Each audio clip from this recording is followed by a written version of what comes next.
This is that weird time while I'm waiting for somebody. Hey, Mariana. Hello, Marina. Sorry, I read that wrong. Hello, people. Hello, hello, hello. I know I'm a little bit early, but that is okay. I figured you would not mind.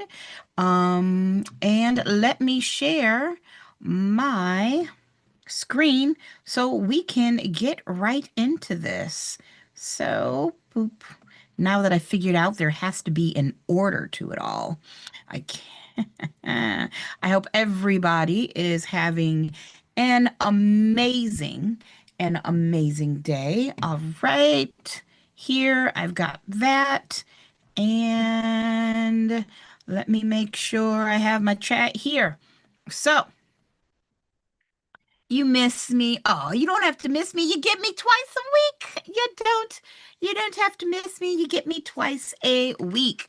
And we do this and we learn. I mean, just the other day I think the last like week I've learned some things that I probably should have known, but I didn't know because there's so much. So we learn together. And just like with you all, I have to make these appointments to sign up for my test because, it's gonna happen eventually, and I'm going to, want to pass. So let's get right into it. I'll make these questions a little bit bigger for you. I'm just setting everything up, and I think we can do here. Boom. All right, now I think I'm set. So let's go with number 41. That's where we left off. In case this is your first time here with me, a student gave me a photocopy. Leslie gave me a photocopy of this book, whichever the book was, these quizzes she got. So they are not my questions. I can't say that I love all the questions, but I can say that we have learned a lot through all of this. So let's go for it. 41. The most accurate way to uniquely locate and bound a parcel of real property is to use. So the most accurate way to uniquely locate and bound a parcel of real property is to use a topographical map, topographical. There we go. I can talk. This is where literally I have to be like, I don't understand. Oh, you know what I have to do is I do need to share my sound. And now I can say this was my tongue going. Hello, Caroline. You just wanted to say hi. Good. Mariel, that's fine. You can listen away. So, a topographical map. I got it out. B, latitude and longitude bearings. C, the assessor parcel number. Or D, a meets and bounds survey. What are we thinking? A, B, C, or D? A, B, C, D, E, F, G. Have y'all seen they have a new way to sing the ABC song? I don't know it off the top of my head, but it's actually a lot better for the kids because it's not elemental P. But I'm getting off the point. Shocker. So a topographical map. What is a topographical map? I mean, you should know. Can anybody tell me what a topographical map is? Because if we don't know what it is, how do we know if it's the answer? Can anybody tell me what a topographical map is? I mean, you're going into real estate. So, what's it mean? Anybody? Well, I'll let you know. A topographical map is where you get to see like the elevations, like the land. Is it hilly? I mean, elevations is the fancy word, but is it flat? Is it hilly? It kind of gives you the ups and downs for the land. So it's not going to be a topographical map because that's going to tell you what the topography of the land is. And you're trying to find a single piece of property, right? It's not a no apples today. Latitude and longitude bearings. Latitude and longitude bearings. Now, I know that's not the answer, but I do know that latitude and longitude relate to the government rectangular survey system. We know latitude are the lines that go from left to right, because so like a lateral move. Does that make sense? Like if you have a job and you don't get a raise, you just move to a different department, same level. That's, a lateral move. So that would be like your baseline, and the longitude would be like your principal meridian, which could give you a pretty accurate thing, but only for the states that actually use it. So it's not that. The assessor parcel number, well, we know this would have to do with taxes. And so Caroline is correct. She thinks it's D. Maril, you think it's D. And we know that Under the sea. under the sea, darling, it's better down where it's wetter. Take it from me. Oh, yes, we're bringing back the songs, y'all. We're bringing back the songs. And yes, our answer is D, a meets and bounds survey. And remember, when you're studying, I'm a good singer, but thank you. So meets and bounds, remember, you got to start at the point of beginning, you got to end at the point of beginning, and you are basically describing the perimeter of the property. So there we go. Nice job, guys. 42. Which of the following deeds provides the purchaser with the least protection in regards to covenants and or warranties given by the seller? We're looking for the one that gives you the least. So is it A, trustees, B, special warranty, C, general warranty, or D, quitclaim? Okay, I got a D from our Zoom people. We got a D for quitclaim. What are we thinking?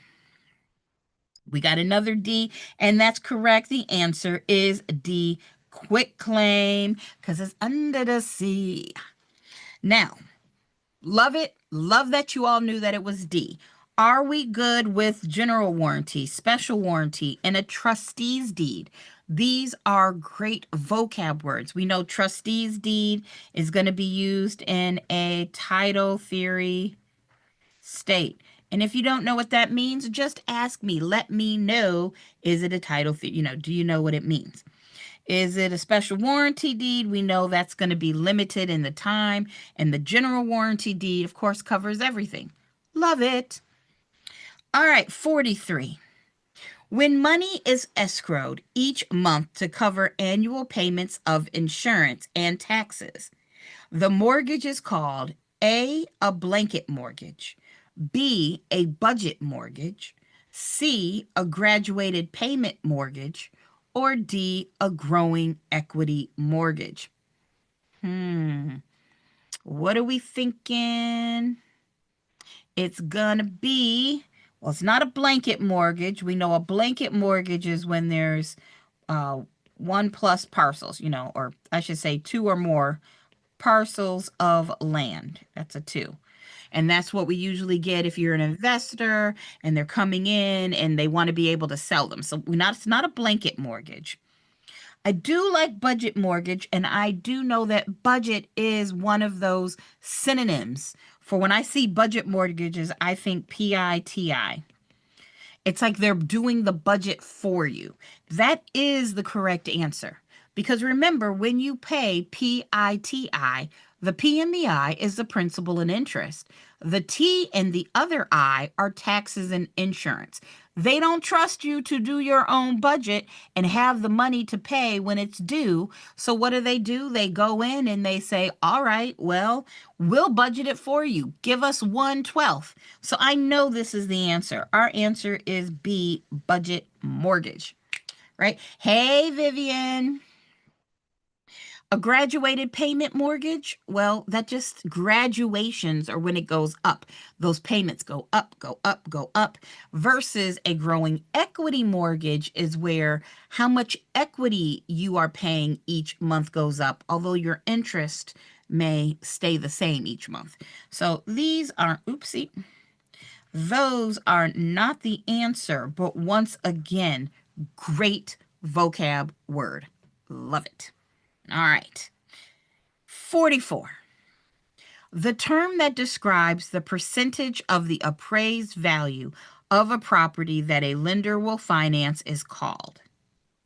The term that describes the percentage of the appraised value of a property that the lender will finance is called what? Hey, Trisha.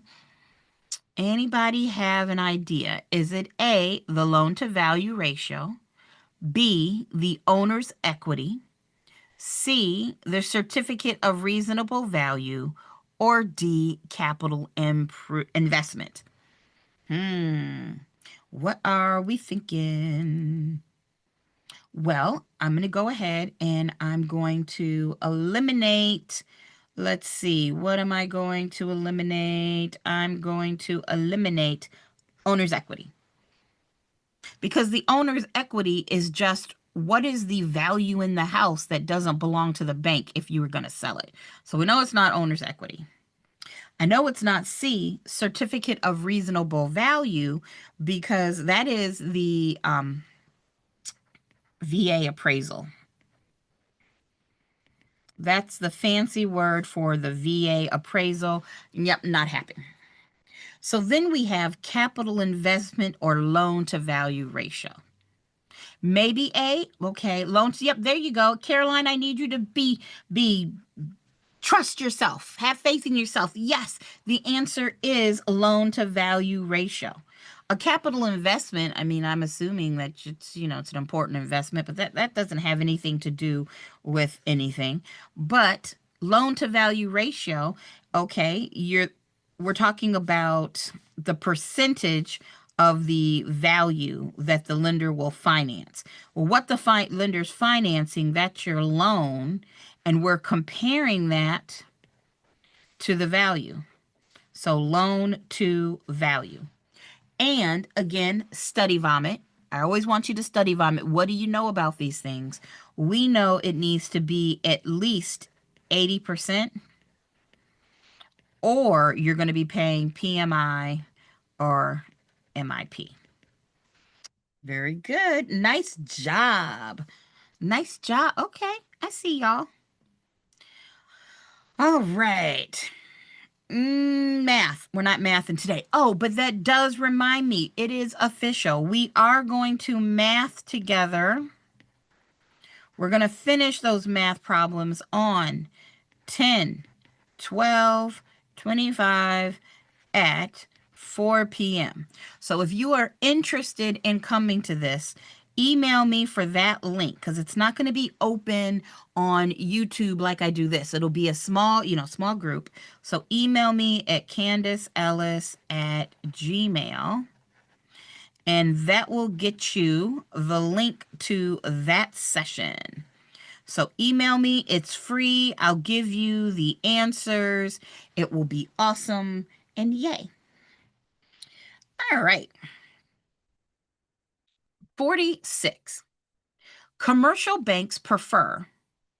Is it the same link I used for the past math? I don't know if I can still get that one. So I'm going to say not necessarily. Not necessarily. Somebody asked me in the YouTube room, is it the same link I used before? I think I got to see if Zoom is going to allow me to do it. So just email me. Even if you went to the last one, email me for the new one, and I'll make sure that everybody's on the same page. Right. Number 46, but great question. Commercial banks prefer to make short-term loans like construction loans and 90-day business loans. The reason for their preference is because they're a bank. All right. A, the source of their funds is primarily from CDs, certificates of deposit. B, the source of their funds is primarily from savings accounts.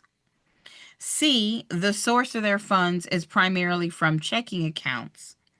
Or D, the source of their funds is primarily from issuing bonds. I'll be honest with y'all, if I'd have to stop. I'm going to have to stop and really think about, okay, what would be the answer here? But here's what I'm going to tell you all. Of all the places that you could start spending a lot of time to study, this is not a really important. You didn't miss it, Jasmine. You didn't miss it. You didn't miss anything. We're here. We this is not, I'm like, okay. This is one of those questions where even if you get to it and you're like, I have never seen this before, do not stress about it because I'd be sitting there just like you and be like, okay, I don't know. But I will go with what I do know. I don't think it's CDs. And I'm saying I don't think it's CDs because CDs, I thought you have to like have a certain amount of timing and you can't always take the money. Like, I don't think that's right.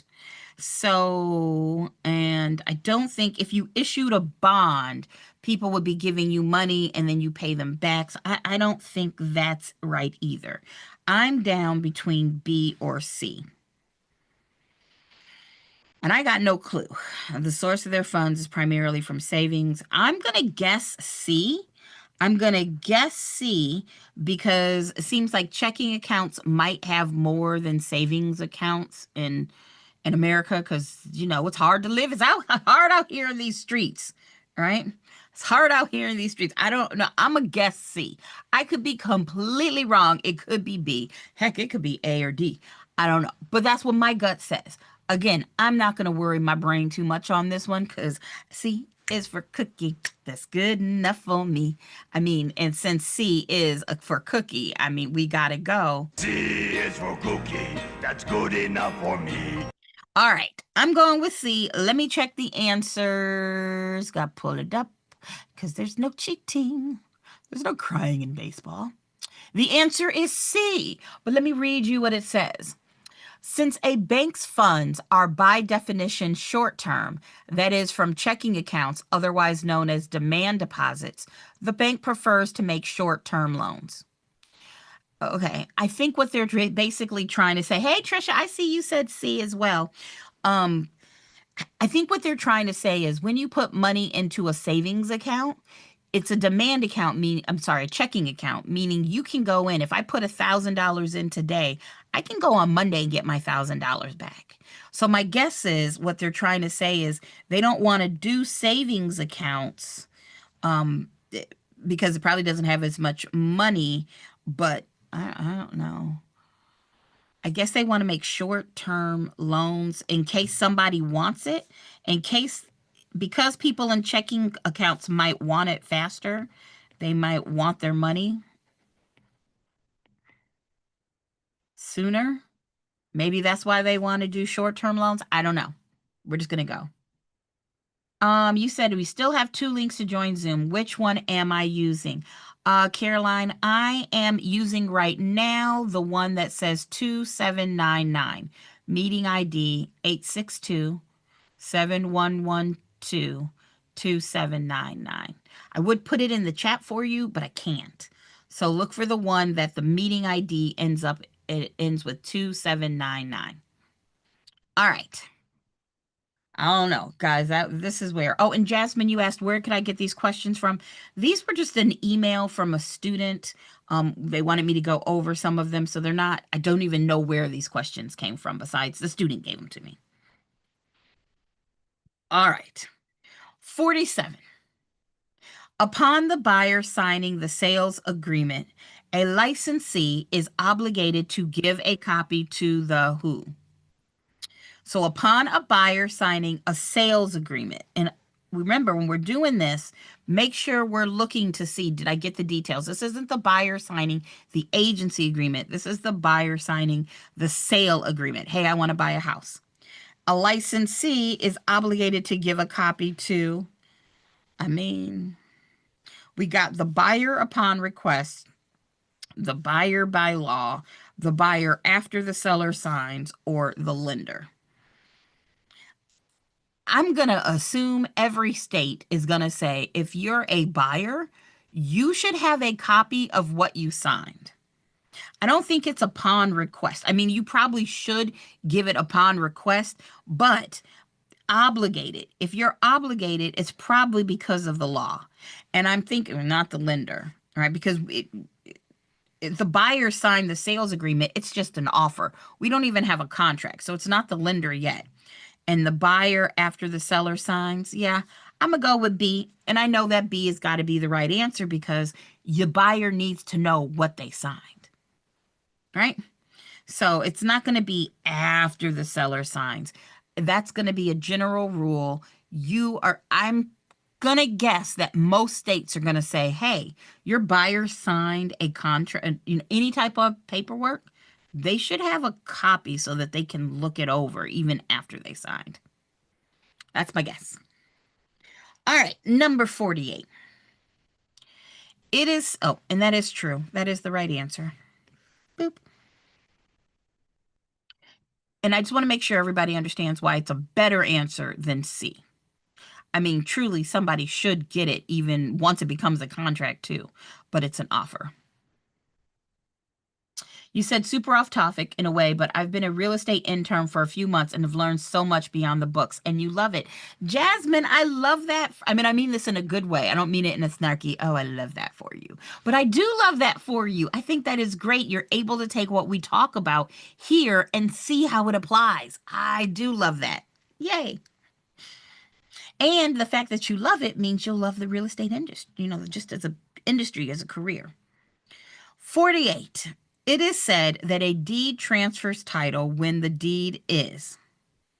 It is said that a deed transfers title when the deed is. And honestly, this is again, not seen these questions before. I think to myself, when does a deed transfer title? That's literally what I'm going. Okay, this question is asking me, when does a deed transfer title? To me, for whatever reason, those words it doesn't seem as formal, so it seems less scary. And I would say to myself, well, I know a deed transfers title when it is delivered and accepted. It's not when it's recorded. You don't have to record a deed, but the buyer, the new owner does need to know about it. It needs to be delivered and accepted. That's what I know off the top of my head. So when it's signed by the grantor at closing, well, the grantor is going to be the seller. And just because it's signed by the seller doesn't necessarily mean it's transferred title yet. Prepared by an attorney and reviewed by the purchaser. Well, it might have been prepared and reviewed by the purchaser, but did the seller sign it? I don't know. Handed to the purchaser or his or her representative. Okay, maybe if it's handed to the purchaser, but sometimes these things happen electronically, so I'm not feeling that. Delivered to and accepted by the grantee. Boom, there is our answer. That is what I said. Yeah, there you go, Trisha. It has to be accepted. Right. Love that. And so if you're following the acronyms, I like to do, I get paid with every deal. It needs to be in writing. It needs to be, well, you know what? It's probably is easier just to show it to you. Boop doop doo. Let's see, my files and study guides. And what am I looking for? I get paid with every deal. It's in here somewhere. Here it is. We know these are our essential elements. I get paid with every deal. In writing, deeds have to be in writing because of the statute of frauds. We know the grantor has to be competent enough to give it away. There has to be a property description, a legal description, so we know what we say, right? Words of conveyance, right? We got that's also known as the habendum clause. It's got to be executed, signed by the grantor, and delivered and accepted by the grantee. Boom. All right. And Jasmine, you're going to take it in a month. You got this. You got it. Right? Just because we're talking about it, don't forget you do have your non-essential elements of a deed. Deeds don't have to be acknowledged. They don't have to be dated. They don't have to show consideration, because you could have like a deed of gift. They don't have to be sealed. They don't have to be witnessed, and they don't have to be recorded. A diva can shop with riches. I like acronyms. I hope you do too. It's how I do all this. All right. Number 49. Grab some water.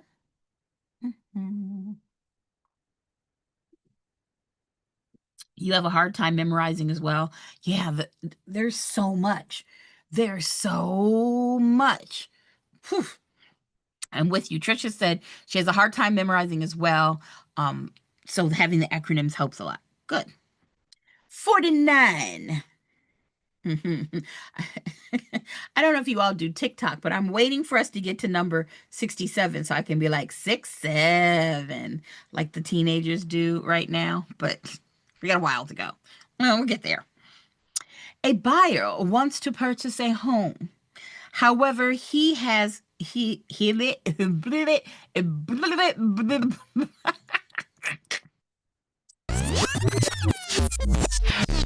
let's rewind that because what came out is mhm. Blah, blah, blah, blah, blah. A buyer wants to purchase a home. However, he has his present home to sell. What an awkward way to say that. He has his present home to sell. You know, why can't we just say a buyer wants to purchase a home, but he needs to sell his home that he currently has now? Like, it's just an awkward phrase, but fine. He wants to buy a house. He already has a house that he needs to sell first. The best way to write a contract of sale would be A, wait until his present home sells. B, include a sale of existing home contingency. C, use an option agreement. Or D, include an addendum. All right. Which ones can I? It does sound bougie, right, Trisha? It does sound very bougie.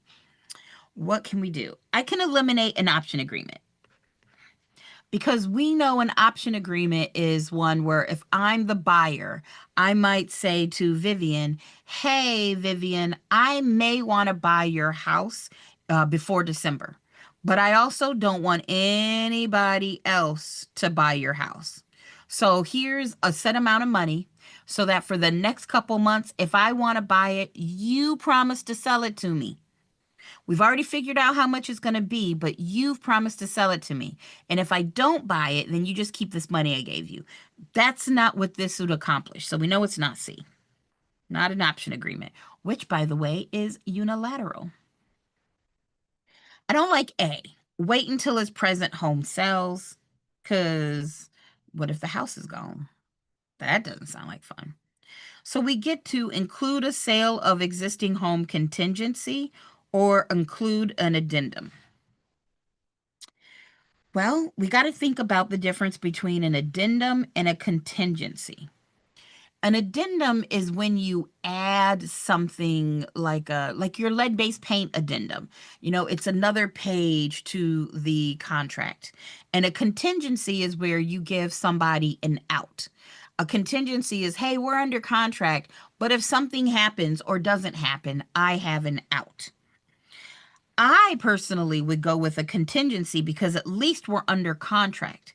If I give an offer and it has an addendum, the addendum is kind of vague. What kind of addendum? I think B is the most specific. It is the best answer choice because it's specific to what we're talking about here. Hey, I want to make sure this buyer gets it. So a contingency would be, oh, look, you know what? If I can't sell my house, I'm not buying yours and I should get my earnest money back. Right? Love that. So yes, B is the answer. And that's good. This is a good one for, okay, best answer. It could include an addendum. Could be my favorite Southern term, that you have I need to sell my previous home addendum. But looking at what we have here, that's our better answer. You didn't know you could do that. Well, yes, you can. I mean, in theory, you can put whatever. A buyer and seller can put whatever they want in a contract, but make sure they have an attorney draft the language. You can't draft it for them. And, make sure it's a good idea. This is somebody comes up with like, hey, I'd like to put this contingency in where if 4 bees smell the rose at the front door, then I don't have to buy your home. I mean, if they say something crazy like that, talk to your broker, talk to an attorney. But yeah, you can add different things, and hopefully whoever's providing your forms will have things and forms that are for things that happen pretty often, like, hey, I need to sell my home before I can buy yours. There you go. All right, 50.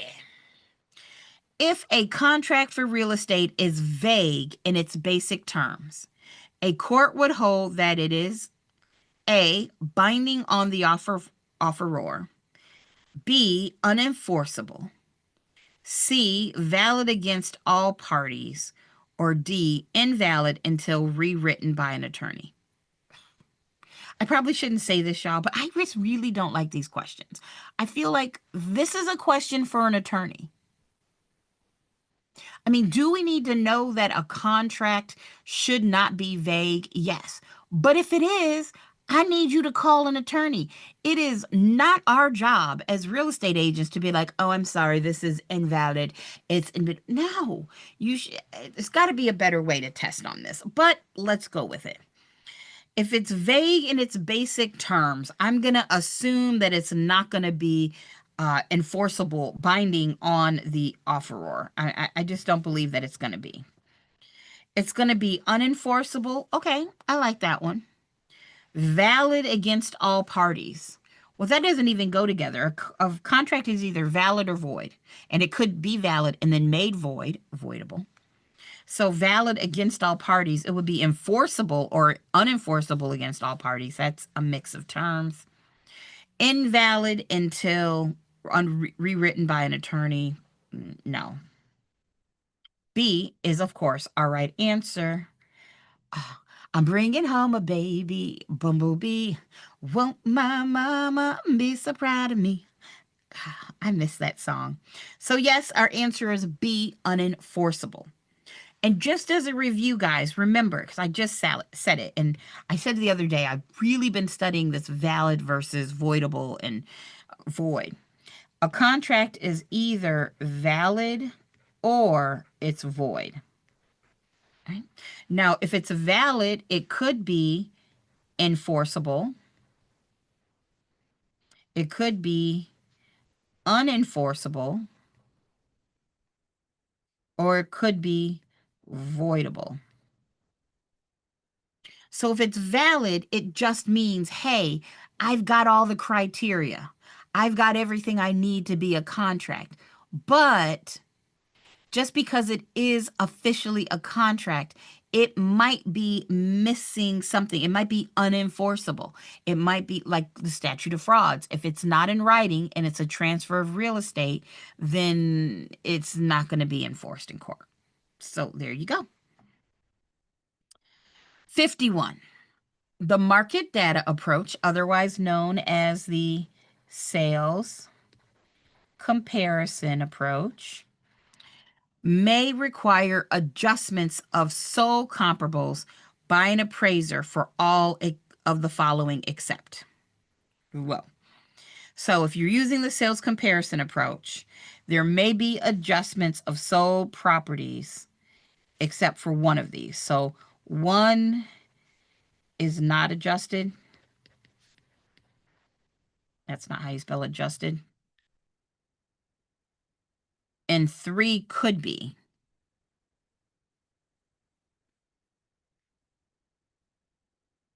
So we're looking for the one that would not be a market required for sold by the appraiser. Okay. So what can they not adjust? Can an appraiser adjust the sale date of a comparable property? And how are you going to adjust the sales date? The date is what it is.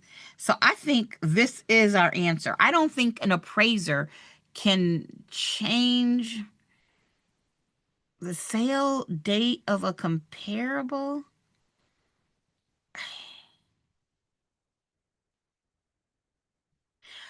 Maybe. I don't know. I'm going to say maybe. This is going to get a big fat maybe. I mean, how are you going to change the sales date? You could make well, you know what? You would adjust for the sale date by, when you do these problems, it might say, hey, say houses in the area have appreciated by 2.5%. So you would be adjusting the fact that, hey, if it sold now, it would have sold 2.5% higher. That's a maybe. The replacement cost of a structure. Well, you do make adjustments for depreciation, but that wouldn't be under the market data approach. So maybe this B. This is the wrong approach. Financing made available by the seller. I already know I can get rid of that. And lot and size location, that's not going to be it either, right? Because financing made by the seller, well, if you know that they got like a weird loan, you could decide to, yes. And lot size and location, like lot size and location, you would make adjustments. Because if you have the comp, let's say this is actually the subject property, and it's 1.2 acres. And then you have the comp that is 1.5 acres. You would adjust the final sales price. You would adjust and say, hey, if this comp had 1.2 acres, what would it sell for? I'm not quite sure how you're making adjustments for, financing by the seller. Well, yeah, if the seller is making it easier for people to get loans, then they might adjust for that. But you know what? I'm going to have to go with B. Because of all of these, even if I don't love A and C, replacement cost is not the market data approach or the sales comparison approach. So for me, that's the worst answer. That makes sense? I don't know. I'm going to check to make sure, but yeah, in a way, I could say I'm making an adjustment because of the sales date. I might say it appreciated. I'm making adjustments because the lot sizes are different. I could even see an appraiser making an adjustment because they knew the seller was providing some kind of financing. All of those would be under the sales comparison approach, but the replacement cost of the structure is the cost approach. So, like it or not, I'm going to have to go with that one. B makes sense, Trisha? Yeah, I think so too. Let's see if my answer is B. It's correct. Yep. It says B, sales date, seller financing, lot size, and location of a property, or adjustments to sold comparables, an appraiser must consider in determining the market value of an object or subject property. Replacement cost of a structure is used to determine value in the cost approach. There you go. It is B. Busy, busy bee. Busy bee. All right. There's a hole in the bucket, dear Liza. Dear Liza. I do like that song. I wonder what the history of it is. All right. ADHD. 52. Samantha Mulder goes to the bank and borrows money for the purchase of her first home. Go, Sam. Go, Sam. Thereby becoming a mortgagor, a mortgagee, a lienor, or a lienee. Is it a mortgagor, a mortgagee, a lienor, or a lienee? What are you thinking? Now, there's a phrase that we came up with previously, which I think is great. The mortgagee is never me. The mortgagee is never me. Me being, hey, I'm the person, like, you're not a bank. So the borrower is never the mortgagee. Boom. But remember, there's a reason for this. When you go to the bank,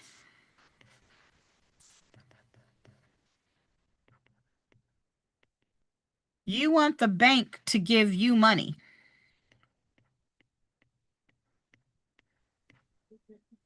So Candace, Yeah, go for it. the mortgagee, isn't that the lender? Yes, the mortgagee is never me. Yep, it's the lender. Exactly. Okay. Exactly.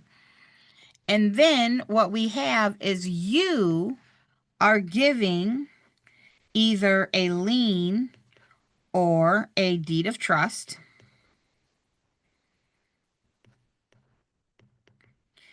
And you're giving a promissory note. So you're the one giving. You're giving. The mortgagor is the borrower. The mortgagee is the lender. And there you go. Nice job, Caroline. Nice. A. Does that make sense to everybody? I just want to make sure.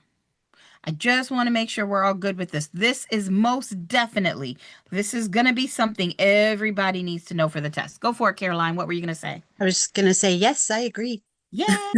I mean, like, you can't pass this test and not know how to do this one. That's going to be important. Oof, math. Oh, I can do this one. This is an easy one. It's points. I think everybody should understand points. Even if you don't have to do calculator math, they can ask you questions. A home buyer may obtain a $35,000 mortgage loan. 35,000. What are you buying? You know what? That's not true. There are houses in Detroit that you can buy for $35,000. You may not be safe living in them. The roof might cave down in on your head, but you can buy a house for $35,000. All right. Provided that the seller pays a discount of 3 points.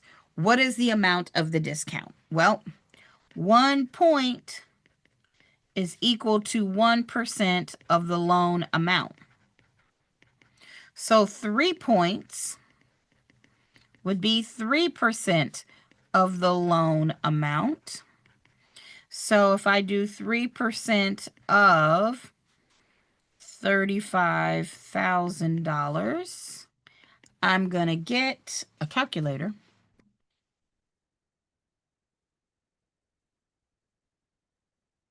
$10.50.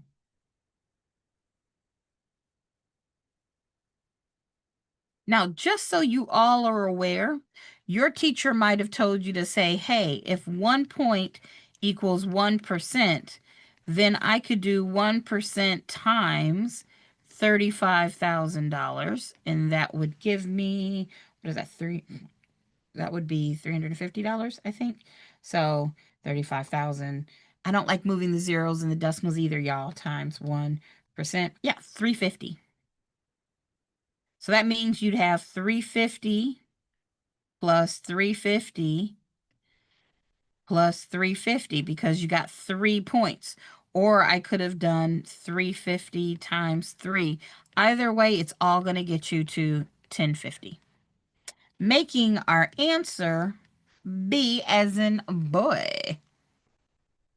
You hate the decimal thing? Look, Trisha, so do I. I'm just like, wait, where does the decimal go? And so there is no shame in just, even though I know I should be able to find 1% of $35,000, I put it in my calculator just to make sure I'm not making a silly mistake. No shame in my game. None whatsoever, please. I'd rather be right and use my calculator than be wrong because I was too proud to make sure I was right. Please. Okay. An accrued charge on a closing statement is paid in advance, in arrears, always by the buyer, always by the seller. Ooh, this is a good one.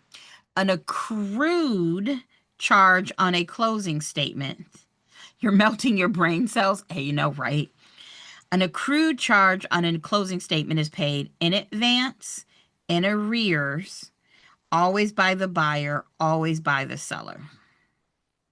Okay, an accrued charge on the closing statement. So accrued means it's you accrue interest, you gain interest. I think of accrued to be like gather.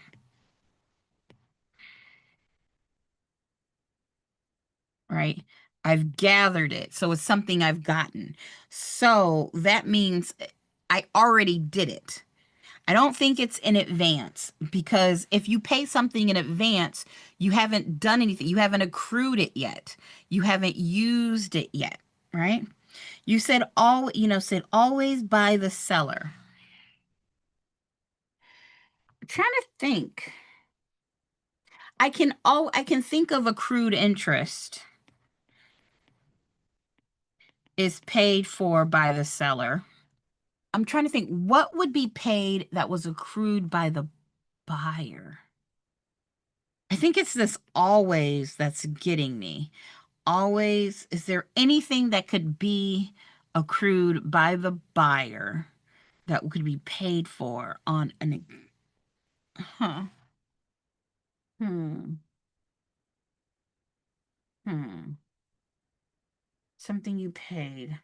It's the always that's getting me. But this is a time where we're going to ask Uncle Ray because I'm like, I think I'm going to go with B, arrears.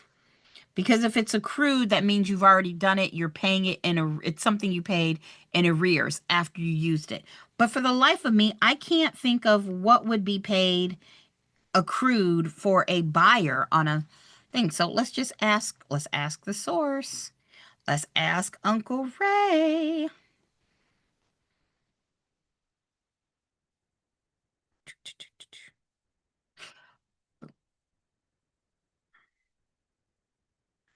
Hey, Uncle Ray, I am doing a practice exam, and the question reads, an accrued charge on a closing statement is paid. And one of the answers choices is always by the seller, another is always by the buyer, another is in arrears, and the other option is in advance. I think the answer is in arrears, but can you give me an example of something on a closing statement that would be paid in arrears by the buyer? Is there anything that would be paid in accrued by the buyer on the normal residential closing statement? Hey, Candace. Absolutely, I can help with that. And you're right on the money. Typically, when we talk about an accrued charge on a closing statement, it means something that's been building up over time but hasn't been paid yet, so it's in arrears. A classic example would be property taxes. In many places, property taxes are actually paid at the end of the period they cover. So if you're closing on a home in, let's say, October, and the seller hasn't paid the property taxes that accrued for the year yet, those taxes are an accrued expense. At closing, the buyer might have to pay that portion that covers the time before they own the property, and then they'll settle it with the seller in the closing statement. So in short, yes, property taxes are a super common example of something the buyer might end up paying in arrears as an accrued charge. It's basically a way of settling up who owes what as of the closing date. Okay. Thank you. You're All right. So I guess that makes sense if they've don't love it. It got me to the right place, but there again, boom. Uncle Ray to the rescue. Love him. Uncle Ray's great. And for those people that asked the other day, remember that's just my chat GPT. We love it. Are there other ones out there? Yes, but they don't sound like Uncle Ray. And y'all, my mother is in love with his voice. And I'm like, Mom, that's creepy. He sounds like your brother. Really creepy, Mom. Please stop. You're grossing me out. So yeah, he would giving that advance for taxes. Like the buyer could be paying for something that happened in arrears. I mean, yeah, but I was this always that got me. I knew it wasn't the answer because always is hard. I couldn't say most definitely there's never going to be a time that a buyer does this, which in this case led me down the right path. All right, 55. What is the square footage of a living room measuring 30 feet by 23 feet? Oh, once again, this is easy. We're looking for area, which is equal to length times width. So it would be the area is equal to 30 by 23. So the area is equal to 30 times 23, 690. Boom. We like these easy answers. Yay. And remember, even if you're not in the state where you have to do math, they could ask you what the formula is. Number 56. What did the 1972 amendment add to the Federal Fair Housing Act of 1968? Is it qualifications as to the age of children in certain housing facilities? B, landlords making reasonable property alterations for handicapped tenants. Well, I know it's not that one. That is going to be anything that would be the ADA, and that's not 1972 Fair Housing Act. C, operation of an adults-only apartment complex. No, that's not an amendment. That's an exception. Poop. Display of equal housing poster in broker's place of business. Oh. Well, I just knew it was going to be something. Okay. I. um. I'm gonna go with D. Qualifications as to the age of children in certain housing facilities. That doesn't sound right to me. I'm gonna assume it was D. 1972, you needed to have the equal housing poster. But girls, I am guessing. I do not know. And I will have learned something today if that is the right answer. D is for duh. D is for don't know. D is for I'm guessing. D is for this duck. I don't even know, y'all. Let's see what the answer is. Nothing. It's not, of all the things, that's not one. And this is what I love about doing these random questions, y'all. It's not something I would have taught in class, but now any of us watching this will know this. I mean, if it comes back up, we'll be like, oh my gosh, that was that time Candace had no idea what she was talking about. Boom. So let's see. I got to scroll to it. The answer is, drum roll, please. D. Hey, dropping stuff. We got it right. We got it right. Hey, we got it right. Do a little dance, do a little dance, do a little dance, do a little dance. Hey, hey, hey, hey. I guessed right. Good job, me. Yay. And hopefully you would have said the same thing because I didn't know. But let's see what the answer says. In making the public more aware of federal fair housing laws, Congress required all brokers to display the HUD equal housing poster in the place of business, in their placement. I knew it had to be displayed. I know that the law says, look, if you're a real estate company and you're not displaying it, we're basically going to assume that you mean to discriminate. I just had no idea that it was because of the 1972 amendment. So we all learned something. I got it right. I got it right. We got it right. Let's see. 57. A property manager must have which type of contract with the owner?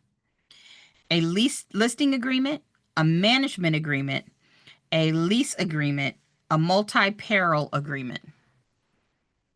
I mean, I think y'all know what this is, right? Yeah, Mariel, you were very quick on that one. Yeah, it's a management agreement. You know what? A point is a point. A horse is a horse, of course, and no one. But a point is a point, right? I'm assuming that a multi-peril agreement is insurance because of the word peril. We know it's not a lease agreement. That's between the tenant and the landlord. And a listing agreement is the seller and the agent. So, yep, it's B. All right, 58. The vendee has A, equitable title to in the property. B, an obligation to sell the property. C, temporary title to the property. Or D, no obligation to the seller. All right, they did not give us much there. If only if at least 70% are easy to pass. You know what, right? Look. D is for diploma. We just got to get the right percentage correct. There is no extra points for scoring perfect. I would much rather y'all get barely passing but feel like you really know the solid material than getting a perfect score and being like, well, I have no idea how to apply it to real life. I don't feel prepared for my, for my career. Absolutely not. All right, the vendee So we know the opposite. You got the vendor, or, ER. And then you got the vendee.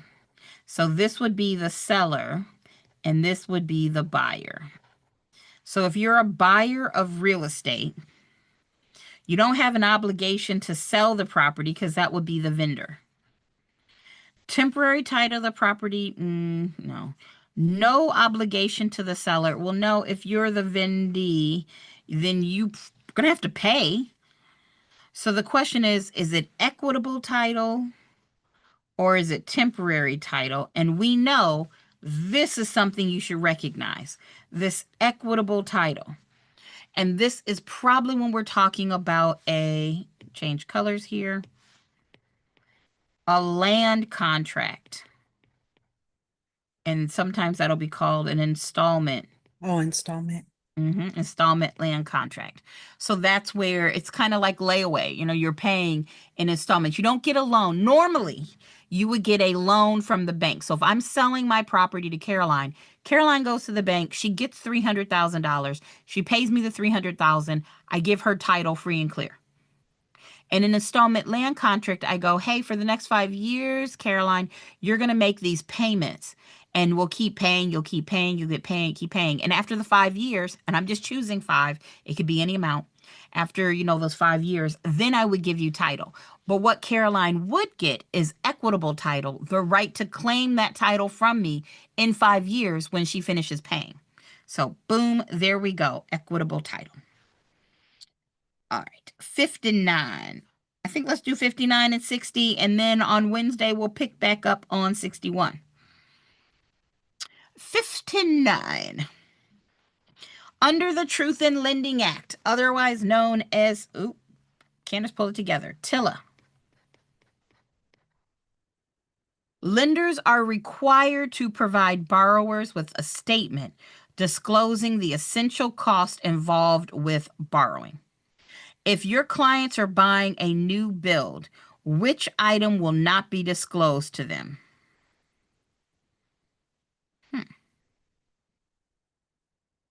If your clients are buying a new build, which item would not be disclosed to them? An interest rate, the term, the monthly payment, or the developer's buy down? Oh, this is such a good question. All right, I got you. I see where they're going with this. Anybody got a guess? Okay, Merle says D. Anybody else have a guess? All right, Trisha says D. Yeah. Caroline said D. Look at y'all are getting to the point where nothing can get you. Y'all are getting to the point where you got this. Yeah. Why would I be disclose something about the buyer's buy down? I mean, the developer's buy down. Boom. As a borrower, I need to know about my interest rate. I need to know how long I'm borrowing this money for. I need to know how much my monthly payment is. I thought y'all were going to say this was Trisha, I see you. The answer is D's, and it's nuts because I'm really a 13-year-old, a 12-year-old, 13-year-old boy as far as maturity. D's nuts. And I can say that because it's my YouTube channel.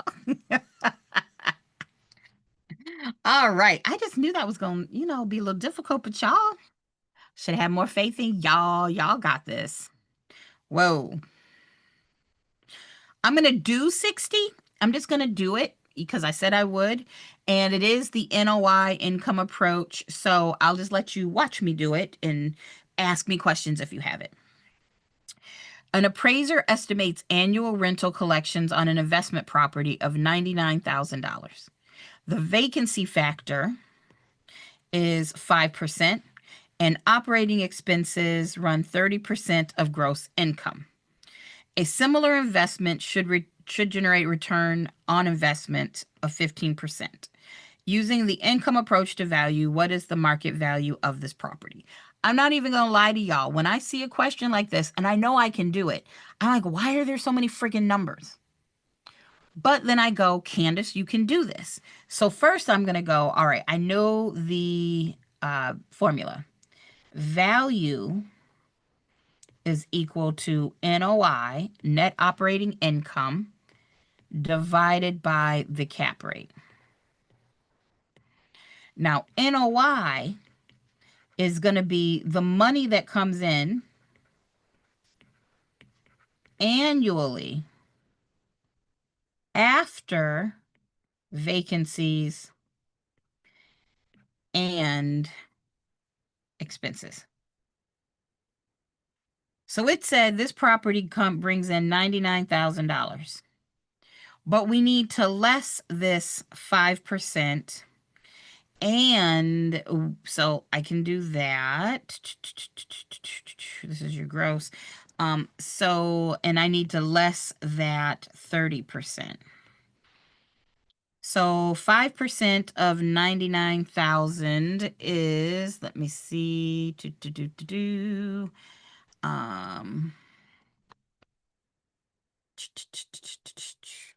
I have it here.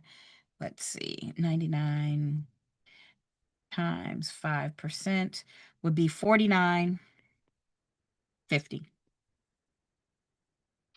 And then the 30% of 99 would be 29.7. So if I do 99,000, subtract 49.50, subtract 29.7, that's a 9. I'm going to get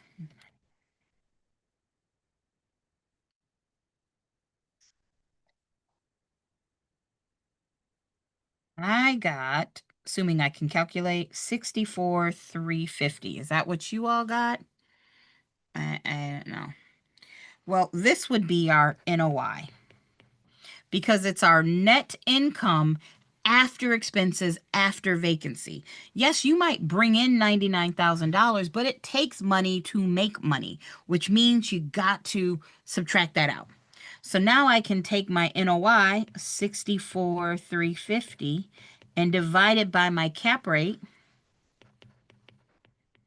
which is going to be divided by 15%. That's going to be 429. Final answer. And hopefully it matches. Boom. It is C. And what better way to end what we're doing with today? C is the right answer with...